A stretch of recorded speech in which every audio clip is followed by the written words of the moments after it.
Намасте, здравей.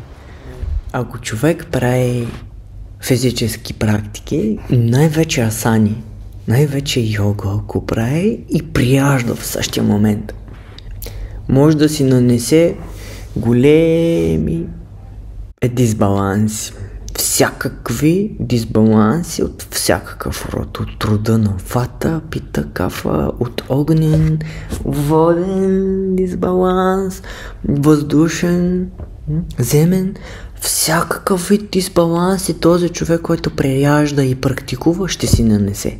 Казва знанието. Затова и холистична наука е холистична медицина. Има тая дума. Холистична означава цялостна, т.е. цялостен подход правиш. Заедно с практиките ти обръщаш внимание и на яденето, и на билките и така нататък, и на дишането и така нататък. Цялостен подход е това.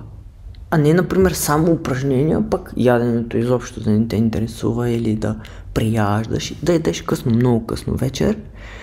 Тогава да ти е най-голямото ястие вечер. Много хора живеят така. Вечер, като се приберат след работа, имат огромна трапеза. И тогава е най-обилното ястие за деня. Така можеш да си нанесеш всякакви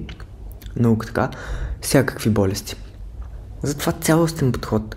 И реших да направя и това видео като интродукция, защото има много неща, които са много важни и много обикновено хората не ги знаят. Отиват някъде и просто правят нещо, някаква зала, практикуват. Често в градовете, нали, дори когато, например, е момента за вечеря, просто защото нямат хората, са ангажирани през деня с много работа, деца и така нататък, пътувания и така нататък. Животът е динамичен и тогава много хора се събират по никое време, т.е. когато трябва организма да вечеря, те тогава се събират да правят упражнения и после като се приберат вкъщи ядат супер много. Трябва да знаеш, нали, какво правиш. Най-доброто е сутрин, като стане. Може да практикуваш когато и да е. Важното е да практикуваш. Не, например, вече е късно, тогава ти да си възбудиш организма. Не.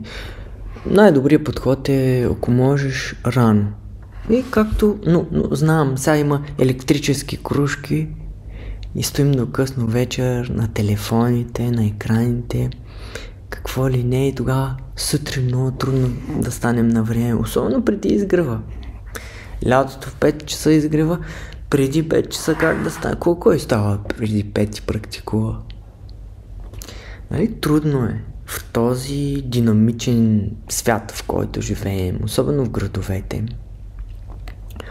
Но при все това е абсолютно постижимо и има много хора, които го правят.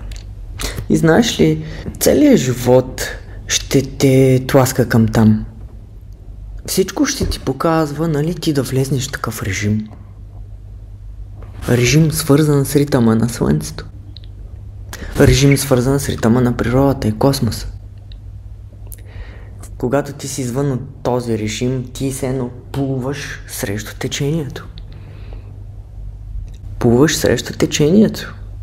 Иначе просто може да се отпуснеш, що те носи. Но тук се изисква дисциплина. Знаеш ли, сутрин като станеш, има тамас в системата. Тамас означава мързел или летаргия. Това е от съня, защото ти си спал и това е тамастично състояние на летаргия и на мързел, на покой.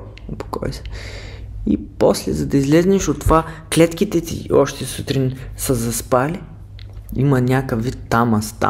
Е леко тъмненка, нали, още не ти е будно и светло съзнанието. Не вибрираш мощно, силна прана, силна енергия. Още си заспал, сънен. Практиките сутрин елиминират целият тамас от системата. Практиките сутринта ти махат всичката тъмнина от теб и те вкарват в състояние на сатва, на светлина. Това е което търсиш. Ние го търсиме и то наистина е вътре в нас и чрез тези познания, чрез практиката, чрез практично живеене, Можеш да имаш светлина в живота и той така е устроен космоса. Но кой ни е научил, нали, да ставаме преди изгрева и да практикуваме? Малко хора живеят така.